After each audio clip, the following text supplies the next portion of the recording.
speaking on the situations from Chino Hills and from...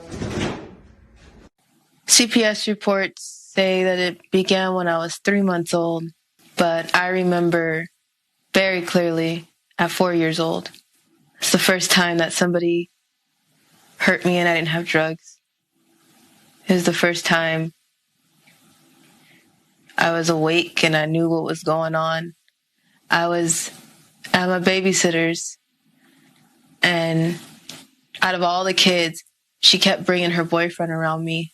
She kept telling me to come sit in the room on his lap, talk to him. And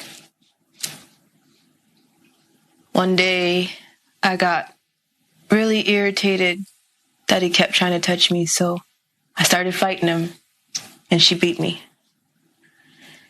She beat me, and she told me that he was going to do whatever he wanted to do anyway, so she locked me in the room. And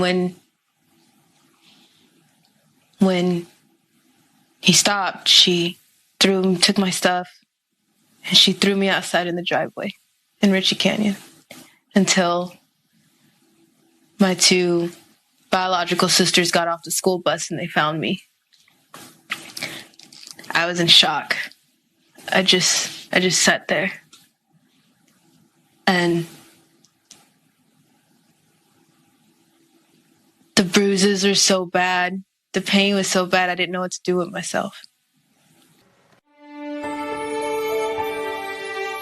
When I was 18 or 19 years old, I started trying to look for answers. I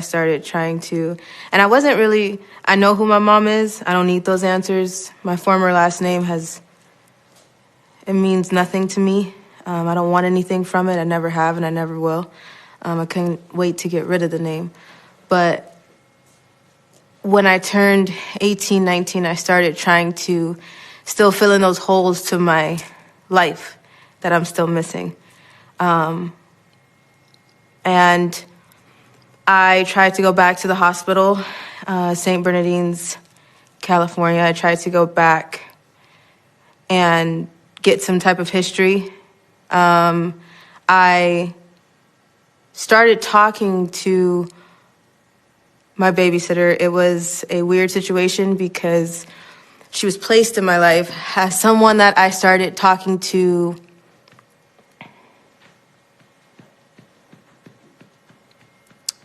in a relationship type way. I didn't know who she was. I didn't remember her. Excellent. Hey, quit playing with yourself. Okay. I don't know where to throw this. Quit playing with yourself. That stopped a while ago, but here we go. I don't know where I can't. I would toss it. I can't see anything. So, I'm just going to get low because I can see it.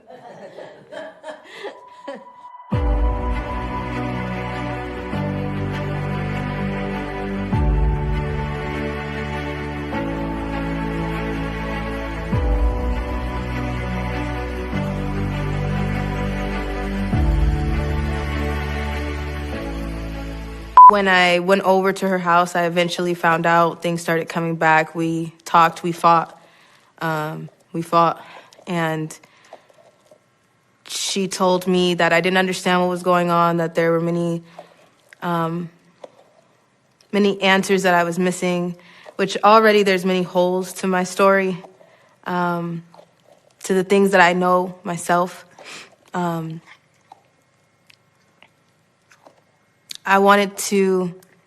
I stopped looking for those answers when I was adopted, and I don't need those answers, but I tried to look anyways. I went back to St. Bernardine's Hospital. I started looking for answers, and I didn't know what I was looking for. I didn't know if I wanted that answer. I have my mom, and I know who my mother is. Ally Carter, I know who my mother is, but I just wanted answers. And she kept telling me she would give them to me, and she lied once again.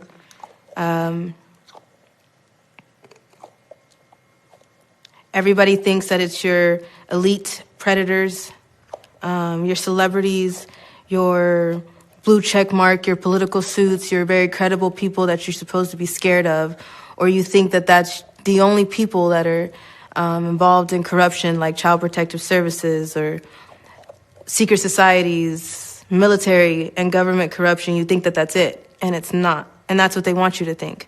They know that you don't know.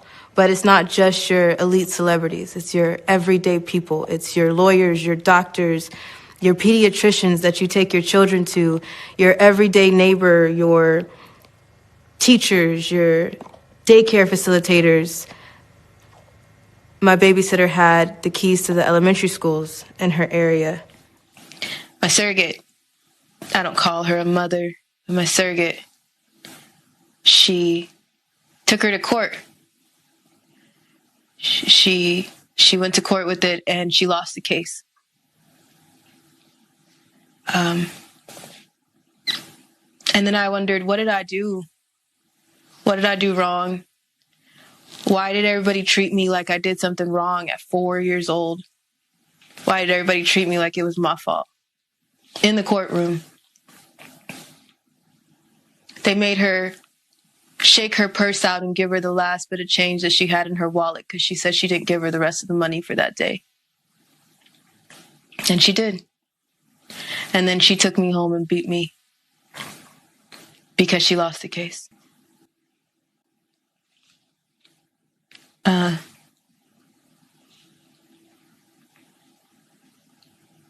Everything became something that was normal since that day.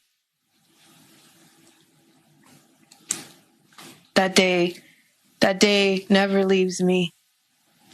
And ever since that day, I thought everything that was going on was something that had to happen and something I did. So I stayed quiet until I was about 12. And then every boyfriend, every piece of authority, everyone that she brought in my life, she kept telling me she didn't get enough money from me. She got government money for the rest of her kids. She stole Social Security cards. She was very well invested with the Panthers until they left her alone for a little bit. And so she had to figure out the money and then come by herself. So bootleg movies, fake IDs, drugs is what she did. But she always said she never got enough money from me. So, and at 12 years old, she started dating the chief of police.